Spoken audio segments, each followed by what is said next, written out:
Good evening. Happy Monday. You made it all the way to Monday.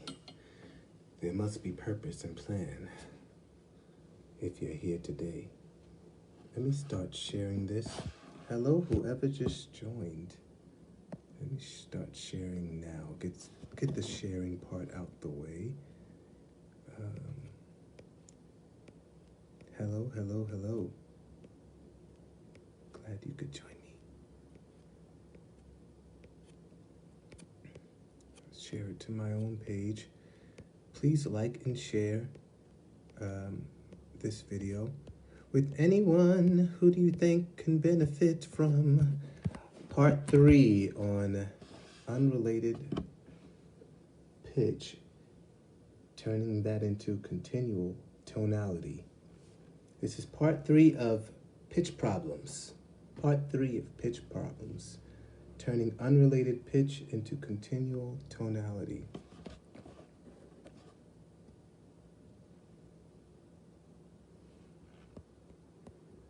Invite. I'm going to get started soon. I'm expecting some people to join me tonight. I think tonight's going to be a good one. I think this is going to be like that home run hit that I've been waiting for. A great way to end what we started. Let me see something. I might turn off this light, see if it helps. Do I like that more? It's either way. Hello. Hi, Aisha Kamara. About to change that name. Let's see. The Lord don't like when I act up. All right. I'm just going to get started. Welcome for all those who are watching now and who will be watching later. I see a lot of people are on the back. Hey, don't be laughing. A lot of people like to watch the replay of stuff. I want to get more people involved in the forefront because I want you to be able to join me on live and I can answer some questions that you may have. Please drop your questions. At any time you're seeing this video, please drop your questions in whatever chat box or any way that you can reach me. Leave your questions so that I can answer them in this video or in the next. Okay, so tonight we're talking about turning unrelated pitch into continual tonality. The first thing I want to know is who actually took the perfect pitch challenge seriously? That's a good question. Let me tell you why I'm asking it. Short story. When I was young, my mom would give me good advice and I wouldn't listen because sometimes I thought I had better advice. And sometimes I had this rebellious spirit in me that whenever my mom would tell me to do something, just because she was the one saying it, I didn't want to do it. Even if I knew it was good for me, even if I knew it would benefit me and wouldn't add any value to her and would only help me, I would still not want to do it just because she told me. This same advice from other people, I would take it just because they told me. But when she told me, I wouldn't do it. And she was the person who had the greatest access to me. She knew me the most. She knew me most intricate. I can't say the word. Intricately. She knew me deeply. And at one point, better than I knew me, she knew me. So not taking her advice only hurt me. So today, she told me, she gave me some advice about finances. She told me to watch a particular video 10 times and then come back to her with the answer to the question that I asked her. I asked her a question. She told me to watch a video 10 times and then let her know what the answer to the question was. Now, if this was me at 18, I would not have watched the video at all. If this was me at 23, I may have watched the video once and then assumed that I knew the answer. But the interesting thing was, every time I watched it, in the 10 times that I watched it, I got another piece of information or a better understanding of that thing, so that by the time I got back to my mom with the answer to the question, she said exactly. So these challenges that I'm giving, this advice that I'm giving, the teaching that I give, it's only going to work if you take it seriously. I have a student that on the third day of the challenge I gave it to them, they were able to sing a perfect C3. And then I didn't hear from that student for a couple of days. The next time I heard from them was 4 days later. Like on day 3, they were singing the note. On day 7, I was singing them again, and I was like, okay, sing your note for me. Totally different note. Let me tell you what they stopped doing. Once they thought they had it, they stopped exercising it. And even what they had was taken away from them. And it got bad because since they thought they knew the right answer, they were rehearsing the wrong answer. It happens. And I'm not laughing because I'm not laughing at them.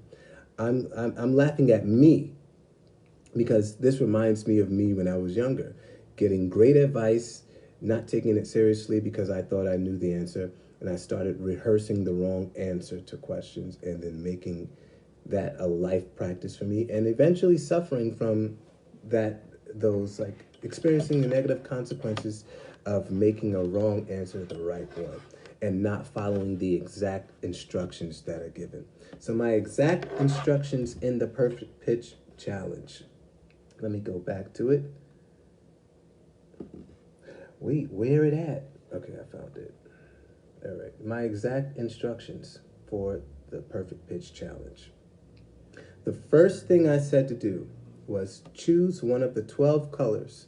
And the 12 colors that I gave were red, which would be assigned to the note C, C, or C.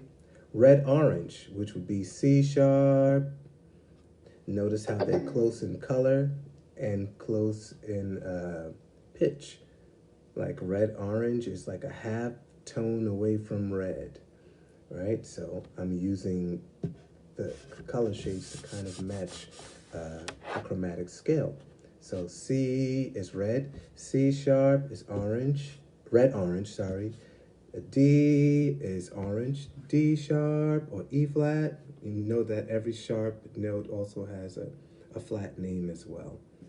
Then you have, okay, yellow orange was D sharp or E flat. Yellow was E. Yellow green was F. Green was F sharp. The blue green was G. Blue was G sharp. What was next? Where am I? Oh, blue violet. Blue violet was A. Violet was A sharp. And then red violet was B. So then that takes us back to C. So notice how C is close to B, just like red is close to red violet. C is close to C sharp, just like red is also close to red orange. So red violet means you're going in this direction, red orange means you're going in that direction. And it's not really about left or right, it's really about lower pitch and higher pitch. All right, so the first instruction was to choose a color. The second instruction was to find an edible item that is the same color that you've chosen. For instance, if you chose red and your edible item was a cherry, you got that part right. If you chose ketchup, you got that right. Apple, whatever. Something that will help you to remember the color red. Also, something that you've tasted before, you're familiar with the smell of, something you're likely to eat again, or you're never likely to forget, right? So, question, before I tell you what the other instructions were. What were the point of those two instructions? Choosing a color, choosing an edible item. The point was to get you engaging more than one of your senses to help you remember where sound is. Because if you're only using your sense of hearing, then you better hope your hearing is good. but the ears need to be trained. And if the ears are not trained, it's good to use something that you're doing well, something that you're familiar with to help you with the thing that you're not so familiar with. So the same way relative pitch is taking a note that you're familiar with to help you figure out a note that you're not familiar with, that's the same way I'm trying to use something else you can relate to help you to understand something you can't relate to. That's exactly what people in the Bible did with parables. Parables were told so that someone who couldn't relate to a thing could use something that they can relate to help them understand a thing they can't relate to. That was the point of speaking in parables. So I'm trying to pair up things that you can relate to the thing you can't relate to help you to remember. Pitch. All right, the third instruction was for each color you've chosen, there's an assigned pitch. And what you needed to do was every time you either saw your color, ate the edible item, or smelled, tasted, or felt in your hand the edible item, or saw the edible item, or at the top of every hour, other than the ones you're going to sleep, because you obviously don't want to be waking up in the middle of the night singing notes. You need to get your sleep. But at the top of every hour, at least once every hour, you were going to sing your note and hold it for 8 seconds. That was the instruction. To hold your note for 8 seconds every time you either saw or saw your color or your food that you chose, or tasted or ate the food that you chose. The point of you doing this every hour or every time you saw the color, whichever came first. The point of you doing that was to get you to live with the practice. Many people don't get pitch right because they don't live with the practice of perfecting pitch. Not because they're tone deaf, no, not because they're tone deaf, but because they don't live with the practice. Right? They don't live with it enough to get familiar with it and do it right. That's the reason. Okay, so if you did that, if you took that challenge seriously, then by now you're already having results. So if anyone took that challenge seriously, please send me a message. Reach out to me. I want to get in contact with you. I want to hear the note. I want to hear how you're using it. I want to ask you some questions to see how quickly you can provide the answer and how accurate the answer is going to be. I want to test your knowledge of the pitch that you've been living with, how familiar you have become with it.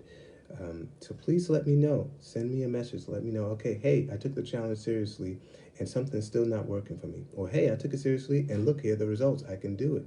How do I do that with more notes? How do I get perfect pitch? Good. Send me that if you did it. All right, so the next thing.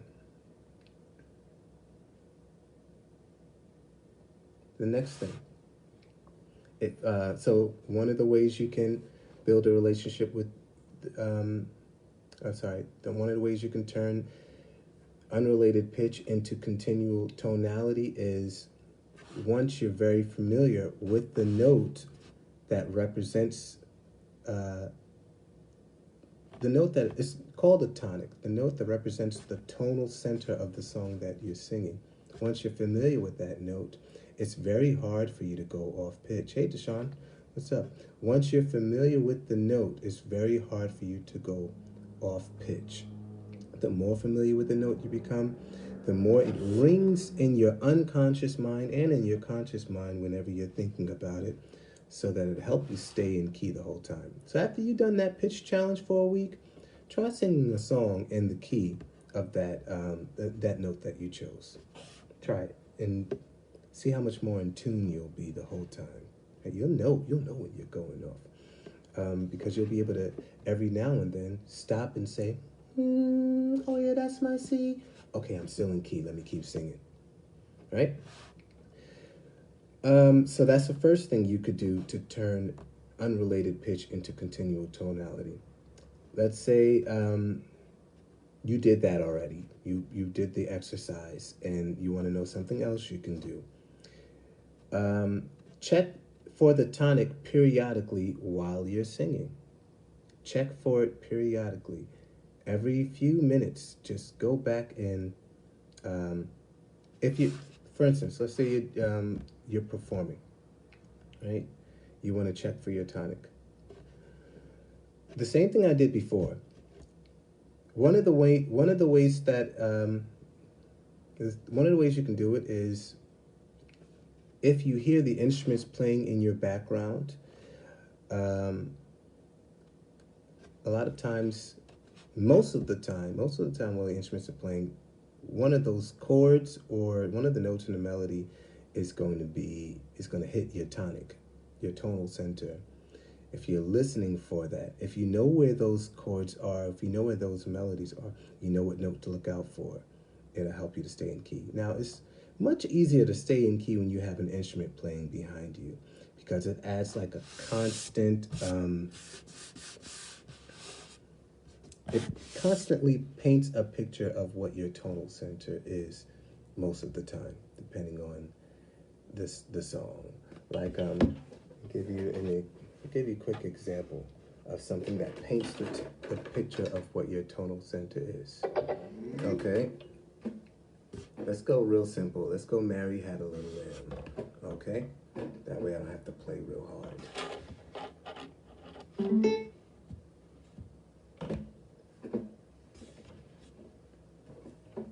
My keyboard gonna work today or what? What's up, keyboard? Right, maybe not. Maybe it ain't gonna work today. All right, it worked a little bit. All right, so you're playing Mary Had a Little Lamb. That's that first chord if I was in C. Mary had a little lamb, little lamb, little lamb. Mary had a little lamb whose fleece were white as snow. So constantly, you know how many times I hit C during the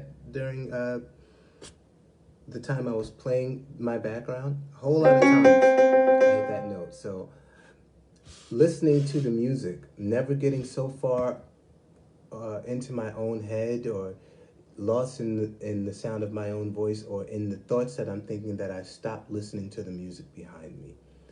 That will help me to keep my my tonic. Come on, I don't need you now. That will help me to keep my tonic. If I listen to the music that's playing behind me and don't get lost in myself or in my thoughts so much that I can't hear my accompaniment. And that's why it's called accompaniment. It's meant to help you along the way. And if you're not using it, then that's a whole nother discussion. Yes, so the background music is meant to help you stay in key. It's constantly playing your tonic back to you. But let's say you're doing something like what I like to do. You like to sing a cappella. You don't like you have a song that has 3, 4, 5, 6 part harmony or more, depending on how Jacob Collier you are, or Take 6 you are. You like to do stuff that has a lot of harmony, right? So how do you check for your tonal center? How do you stay in key? How do you have continual tonality while doing that? Well, while you're practicing those songs that you plan to perform, those a cappella songs, you need to have an instrument, even if it's a tuning fork or pitch finder or just a single note that rings out. You need to have something that you can constantly use to check back to make sure you're still in the right key. And you should check back periodically. You shouldn't wait till you get to the end of the song to find out, hey, I went an entire minor third or half step or whole step or tritone away from the key that I was supposed to be in.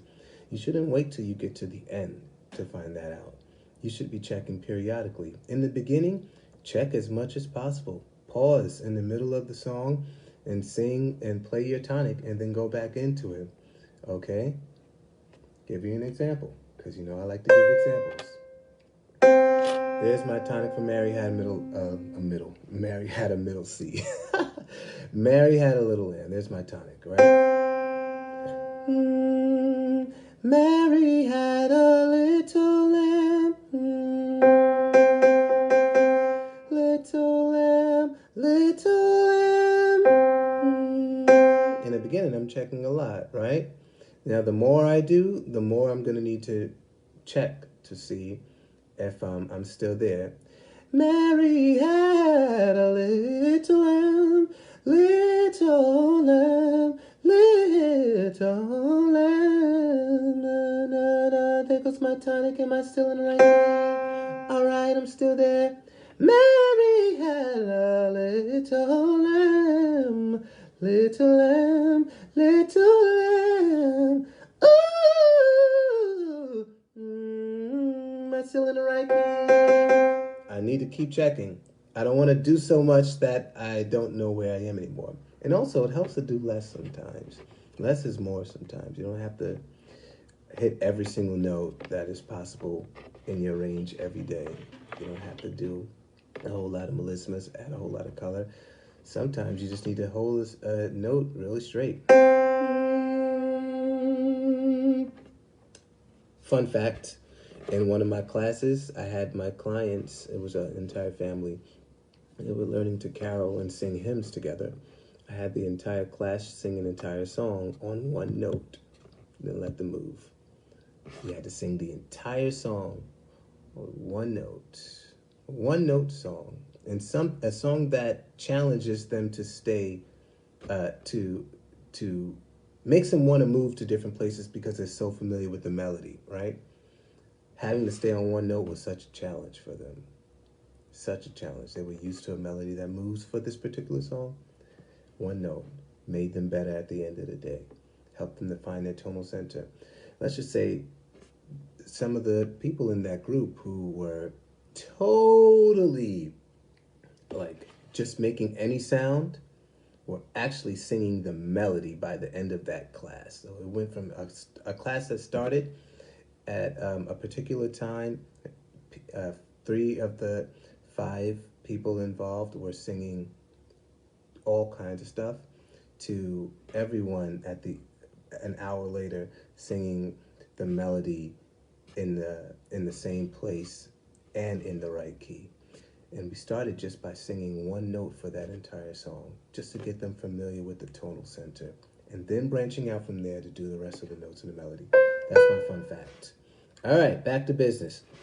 So I said, number 1, okay, so the question is how to check for the tonic periodically while performing. Number 1, listen for the tonal center while playing or performing with instruments.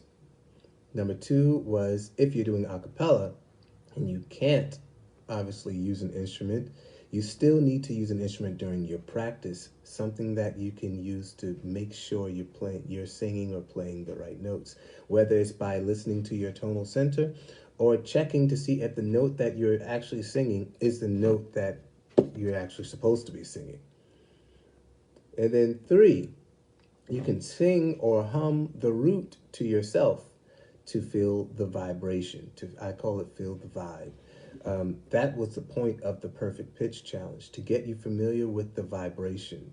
Because every sound carries, it's vibration. That's what sound is. It's wave frequencies and all kinds of sciencey stuff that I don't feel like I know enough about to start calling names. But just think of sound like vibration. And vibration is something you can feel. You can feel when something is vibrating quickly, which will give you like a really intense, like a sharp feel. You can feel when something is vibrating very slowly, which might feel a lot heavier in your hands. Like if you pluck a string that's this thick, it's going to boom, boom, boom, boom, boom, boom, right? But if you pluck a string that's really thin, vibrate much faster, it's going to have a higher sound. So you can feel different vibrations. You can feel different levels of tension. Let me tell you how I know you can feel different levels of tension. When you get to your highest note, don't it feel pretty tense? When you get to your lowest note, isn't it pretty hard to make any sound come out at all? But when you're right in the middle of your range, isn't it easy? So after a while of singing different notes within your range, you start to get familiar with your own body. That's the key to that.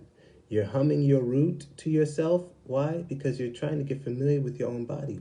What does C feel like in my vocal folds when I'm humming and holding it for a long enough time? What does it feel like? I used to, when I lived in New York, I would pay attention to things that I don't think anybody else noticed. For instance, one of the things I would pay attention to is how people who would come when I'd be taking the train to work, and people who would get on the train asking for money, asking for financial assistance, when they said whatever they were saying, they would say it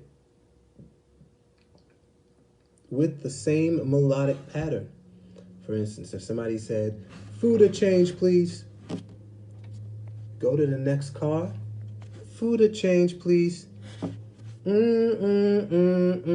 Food or change, please. Every time the same pitch came out, the same melodic pattern. Every time. Why? Why didn't the note change? I mean, if they were in a place where the volume levels had changed, they may have changed their pitch, because sometimes speaking higher notes helps you to be louder. But I noticed that they were using the same pitch to speak. It's like, this is music right here. This is science. Does this person have perfect pitch? How do they know, to use the same exact notes to speak "food or change, please"? How do they know to do that? Living with the practice. After a while, you get familiar with your voice. Yeah, there it is. That's right. Music correlation and everything. Look, there was notes in that. I just hit my desk. There were notes in there. There was a couple of notes in there, right? There was a whole lot of notes. All right, so yeah, you're humming so that you can feel the vibes. You can get used to what it feels like to sing your highest note. Get used to what it feels like to sing your lowest note. Get used to what it feels like to sing every note in between. Or at the very least, get used to what it feels like to sing the note that represents the tonal center, or the tonic, or the root, or the do, or the first scale degree, whatever you want to call it, represents the sound that all the other sounds you're making are going to be centered around and birthed out of. So that's also a lot easier to do if you did the first thing I told you to do, which was that perfect pitch challenge. But never too late to start. So yeah, those are some of the things you can do to check to make sure your tonic is working.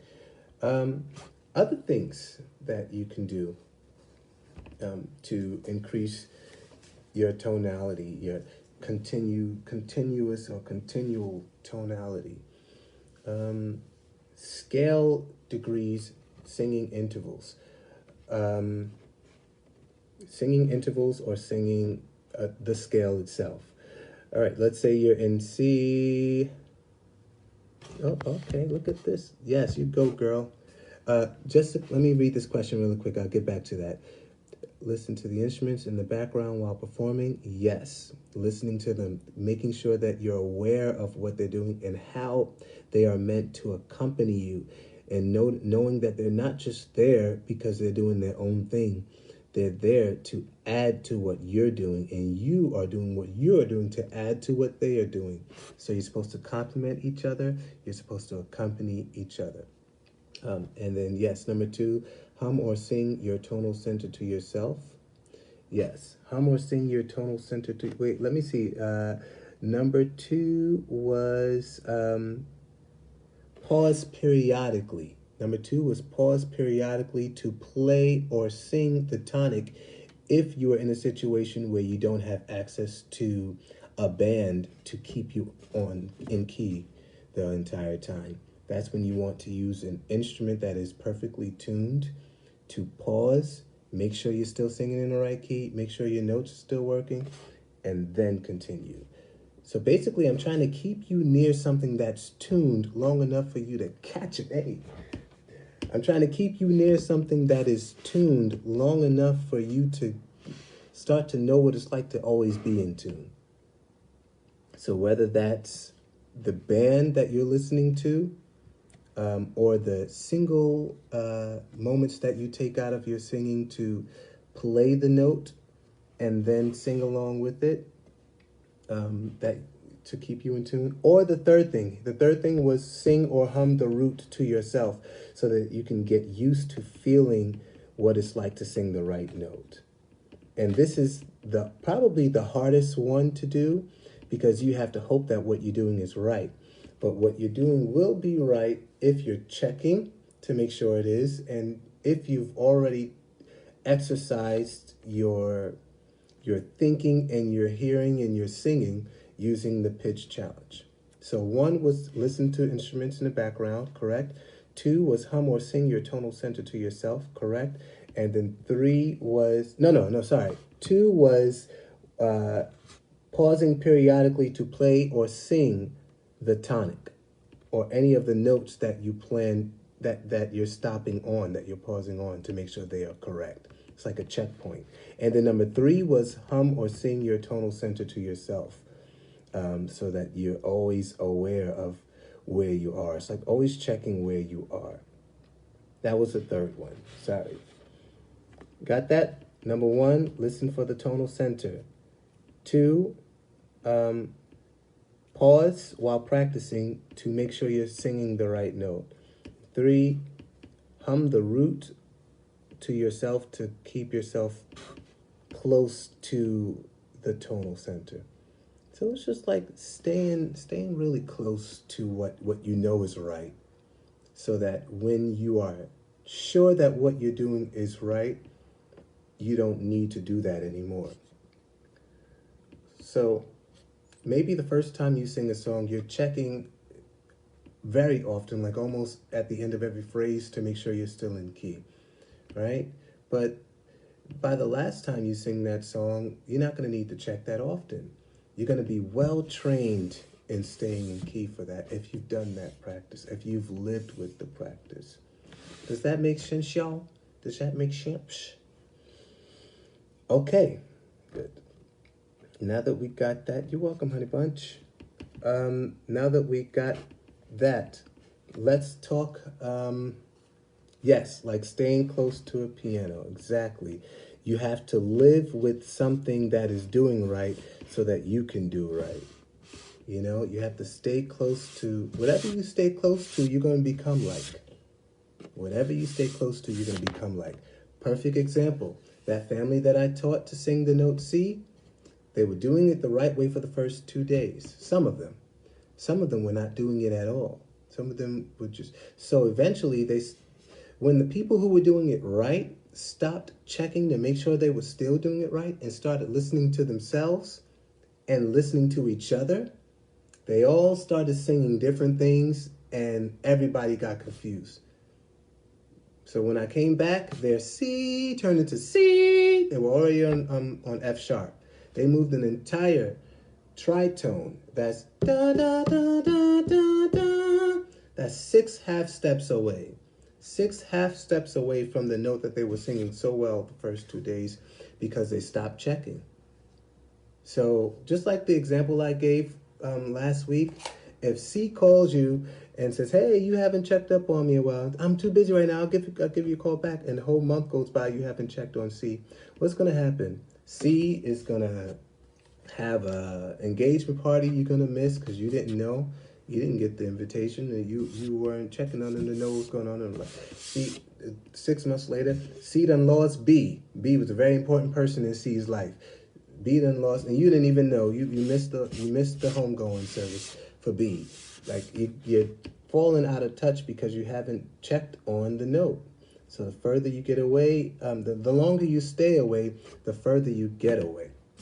A wise person once said, just like with exercising, when you don't exercise, degeneration starts in. It starts, basically everything that you already built up to that point, you start to lose a little bit of it over time. And what started out as a decision, if you don't exercise for long enough, will become a prison. Meaning, in the beginning, you say to yourself, I don't really feel like it, right?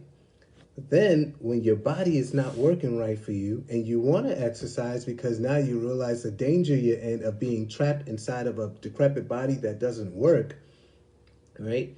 You want to exercise now, but your body don't do it like it is. It breaks, your bones brittle. You're breaking too easy. You're already having stress problems just sitting up. Normally, you're already stressed out. So let alone doing a push-up or lifting a weight, you're having problems just not doing anything because degeneration has set in. Same thing happens with your ear. The longer you stay away from your tonal center, the longer you stay away from ear training practices, the more likely you are to lose your ability to know where you are with sound. And if you don't get pitch right, you cannot get singing right. I'll say it again for the people in the back who don't believe me. If you don't get pitch right, I'm not saying you need to have perfect pitch to be a good singer. I'm not even saying you need to have relative pitch to sometimes do a good thing with your singing. I am saying that you cannot get singing right if you do not get pitch right. Because as far as singing goes, it's all about organizing pitch. So if the pitch ain't organized, you ain't singing. You're not. You're making noise. It might be a joyful noise, right? I just listened to a video of someone singing the Star Spangled Banner before a game, and everything they did, when I mean, like every time they took a chance to breathe, and sometimes halfway in between, they would change key. So let's say it was, oh, say, can you see? I'm in C right now. C, C4, middle C. Oh, say, can you see? Now, that's just, oh, say, can you see? 5 words. Watch this. Oh, say, can you see by the dawn's early light? I just went to 2 different keys, and then on the 3rd, early light, I went back to C. Oh, say, can you see? Now I'm in E flat. By the dawn's, now I'm in D. Early light, now I'm in C again. What? I almost walked out of my own house. I got upset with myself just now. All right, but look. So that's what happens when you have no idea of, no tonal center. You can still have a very pretty voice, but not have a tonal center. And all that pretty can't be organized. It can't have me. So this is what the guy did, who was listening to this person sing in every single key. He listened to what they did and went on his piano and found the chord that represents what the person was thinking and made what they did sound right.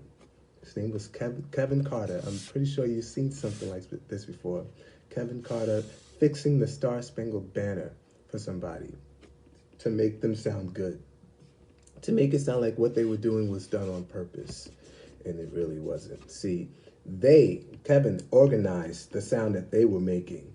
They had no idea what they were doing. Now, the problem is, unless I can read your mind and know exactly where you're about to go wrong, I can't play at the same time as you to make you sound good. I can only go into the studio, listen to a recording of what you did, and then try to fix something to make it sound like we were doing this on purpose. But you can't sing with organized sound if your sound is not organized. So if the musicians have a way of organizing their sound, this is what we call key signature, being in a particular key, to have an organized sense of sound, to have a tonal center.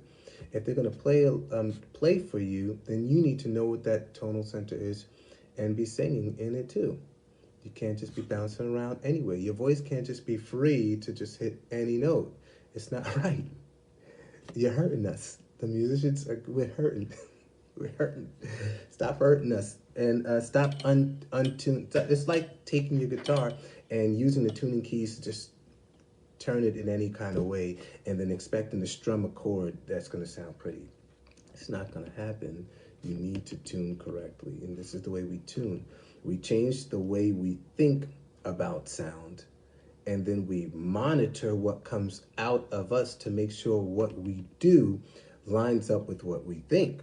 So we need to make sure we're thinking right first, and then we need to make sure we're doing right. Secondly, make sure we're thinking right and we're doing. Most people are already hearing right, unless you have challenges with hearing, like some kind of like a defective. I'm not sure what the. I got some nurses here. Nurses tell me, unless you have a challenge with hearing, if you are hearing, if your ears are working properly, then what usually is the thing you need to work on is changing how you think about sound so that what comes out of you will work.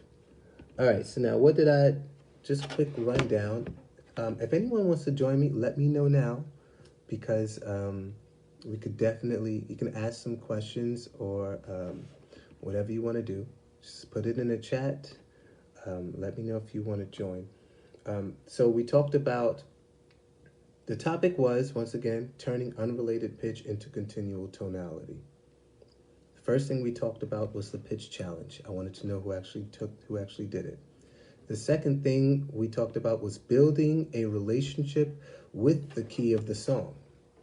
And we do that in 3 ways that I mentioned. The first one was singing. Oh, that's what we got to do. Singing all scale degrees of the key, forward and backward. So forgive me, we didn't talk about building a relationship. What we talked about was how to check for the tonic periodically while performing. We're going to come back to building a relationship, but how to check for the tonic periodically, we talked about 3 things. We said listen for the tonal center while playing or performing. Secondly, while practicing a song, pause periodically to play or sing the tonic to make sure you're doing it right. And then the third thing was sing or hum the root to yourself so that you can get familiar with what it feels like to sing the right note.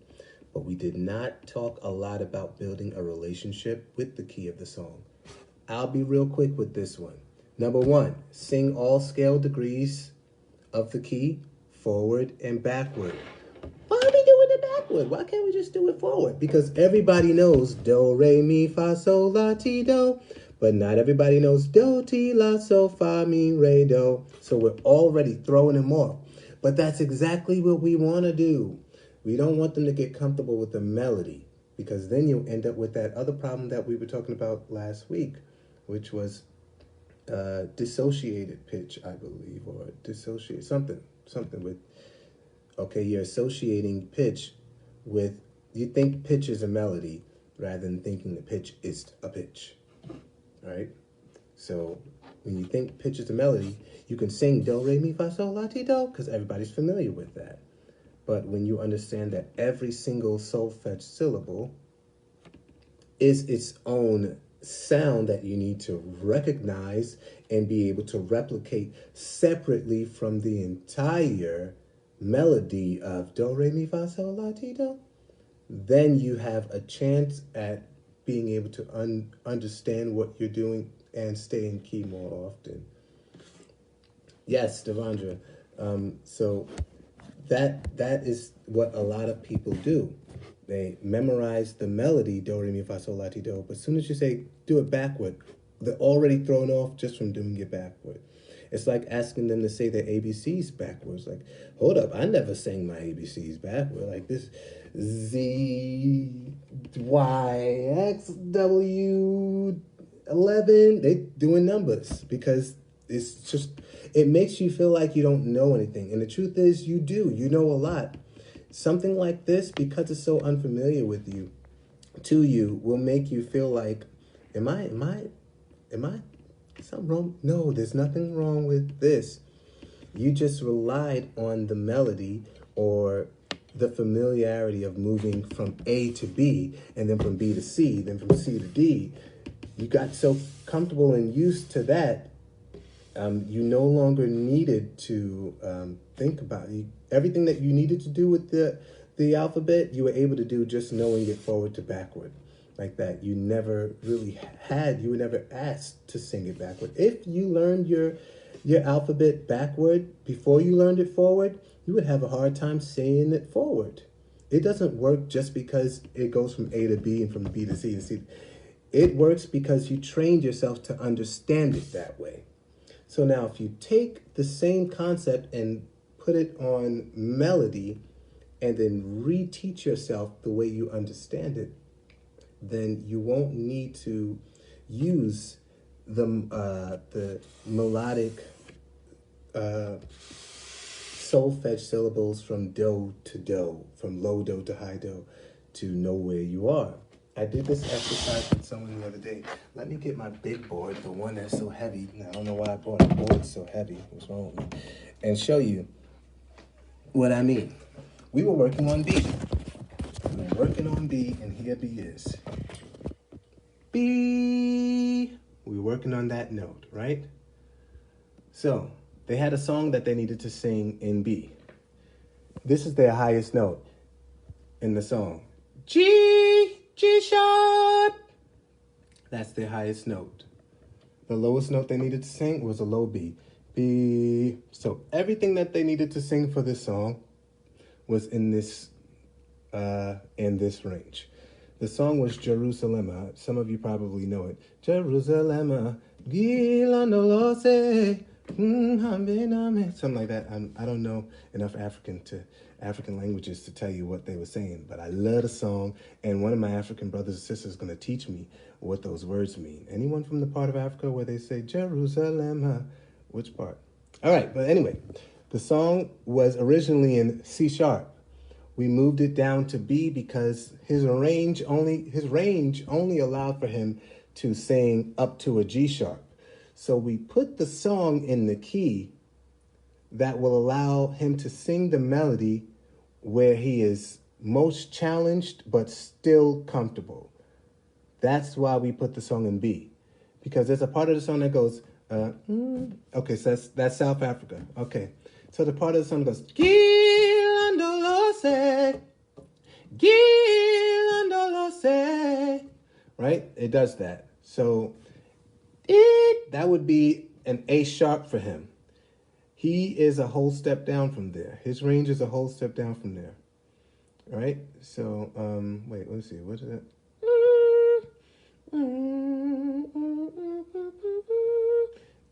Yes, that's an A sharp, right? A sharp wasn't coming out of him. So we brought it down to B so that his highest note would be,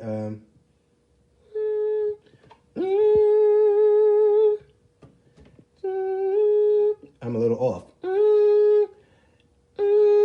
G sharp, Gilandolose. Do it again. Gilandolose. Hold on. Gilandolose. Gilandolose. Now his lowest note, all the way down here. This one's easier for him. Jerusalem, Jerusalem. So, put the song in this key, right? But now what we needed to do was make sure that he could not only sing do, re, mi, fa, sol, la, but can also sing do, re, do, mi, do, fa, do, so, do, la, and also sing la, so, fa, mi, re, do, and then just randomly mix it. What is this? This is fa. Fa. Now we can call it E. E. We could also call it the fourth scale degree of the B major scale. B being the first, 1, C sharp being the second, 2, D sharp being the third, 3, E being the fourth, 4. So to be able to sing any degree of the B major scale. is the goal here, because we don't want him to be locked into going do re mi fa so. We want him to be able to go do mi re fa mi so fa re mi do la ti la fa so mi. Okay, let's take London Bridge is Falling Down. So la so fa so re mi fa so. Let's take another song. What's up? We Wish You a Merry Christmas. So do re do ti la re mi re do ti. So you want him to be able to do that, because you don't want him to be locked into. I only know the solfege syllables if we're going from do to do. I only know where I am if we're going from the bottom to the top. We want him to be able to know where he is anywhere on this scale. Notice how this is starting to kind of look like a staircase. You see how that's looking like a staircase? Scale. It's like saying another word for staircase. Scale, staircase. So it's important not to be limited to knowing solfege only forward or backward, but also knowing it in intervals. And then eventually the goal is to know it anywhere, any step that I throw you on this musical staircase. I want you to know what you need to do there. When you land on E. When you land on B. When you land on D sharp. When you land on G sharp. That's where we're trying to get you.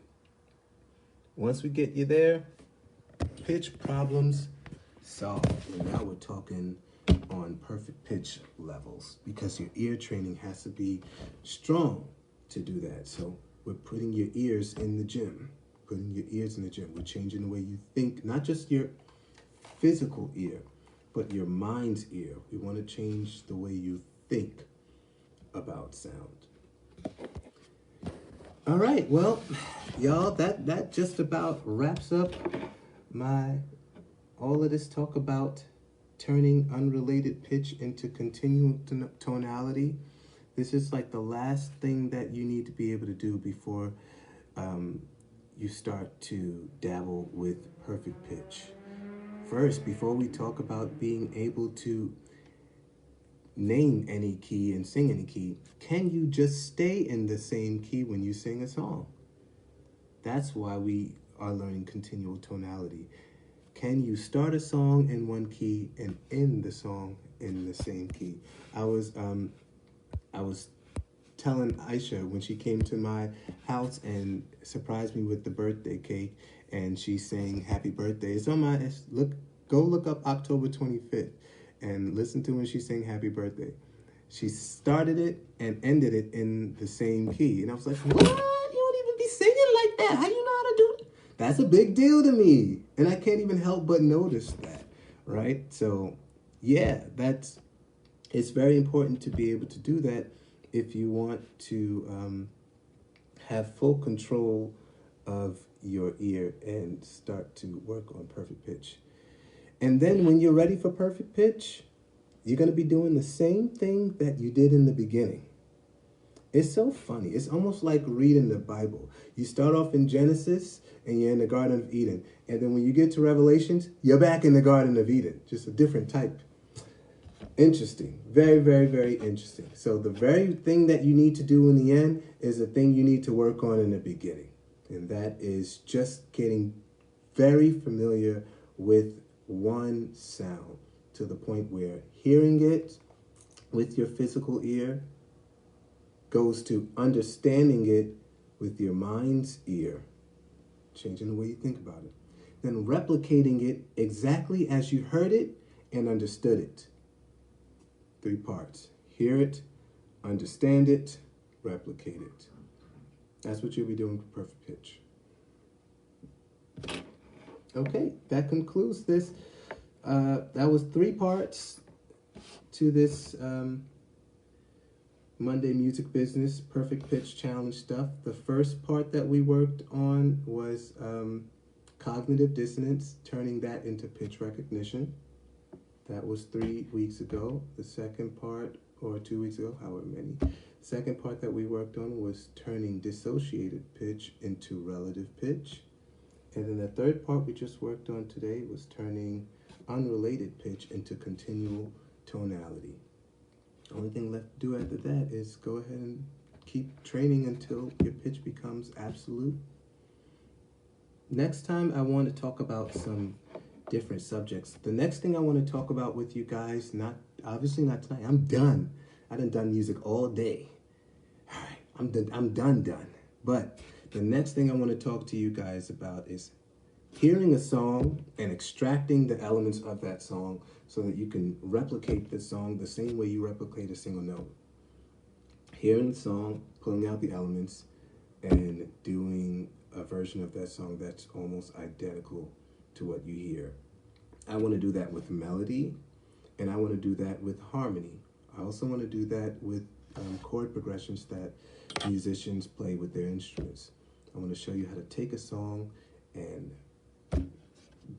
create a mirror image of that song. The same way people in Manhattan make bootlegs of your Burberry pocketbooks. Same way. I want to teach you how to make something so close to what you heard that you can't tell the difference between the original and what you're doing. But there's one more thing I want to do. I want to give you all a second chance to jump in on this perfect pitch challenge, and I want to raise the stakes a little bit. What I want to do is maybe next week give a $50 gift or a $50 giveaway, just $50 in cash. I send it to you Cash App or Venmo or Zelle or something, to the first person who can prove that they've properly completed the perfect pitch challenge. And the rules of the giveaway are very simple. Number one, you must follow all of the steps of the perfect pitch challenge for 1 week. I need you to do it exactly as instructed for 1 week. The second thing you must do is join me on Facebook Live or any other way that you can to answer all the questions that I have related to the challenge. One of the questions would be the color you've chosen. The second question would be the edible item you've chosen. The third is for you to name the assigned note. And then thirdly, must be able to sing the assigned note at any given moment. That is what you must be able to do. You must be able to sing your assigned note. And I might ask you randomly, can you sing your E? I don't know if you've done a challenge or not. I don't know, because I'm going to talk to you in a way that will make you forget your note if you're trying to play it and sing it real quick just to sneak $50 out of me. I'm gonna find you out if you ain't do it right. I'm gonna find you out. But don't rob yourself of an opportunity to gain something that you're actually going to need if you're going to continue in singing. Like, take it seriously. So yeah. And then lastly, I'm not sure how to do this part yet because I've never asked anybody for anything. I've always kind of done these kinds of things for free. But since I'm going to invest in whoever is going to be the first person to complete this challenge, if anyone else wants to do so, I'm going to create a way for you to donate to the Perfect Pitch Challenge. Let's say you don't want to be in the challenge, but you want to make sure whoever is going to participate is given more than what they expected. Well, that would be awesome, because then maybe I could even have a second place winner, the second person, or depending on how much, the third person to complete the challenge, or just give more to the one who does it right, because I want to teach people to invest in themselves. It's so funny, like you can give someone something worth a lot for free and they don't value it, but they'll take something that's worth a little if they have to pay for it because they associate the amount of money that they put into a thing with its value.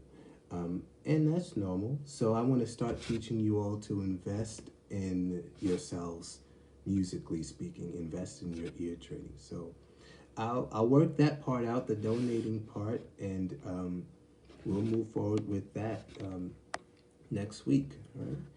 All right, well, this has been awesome. You guys got to go. You guys got stuff to do. I love you. Thank you for sticking around. Have a blessed day, and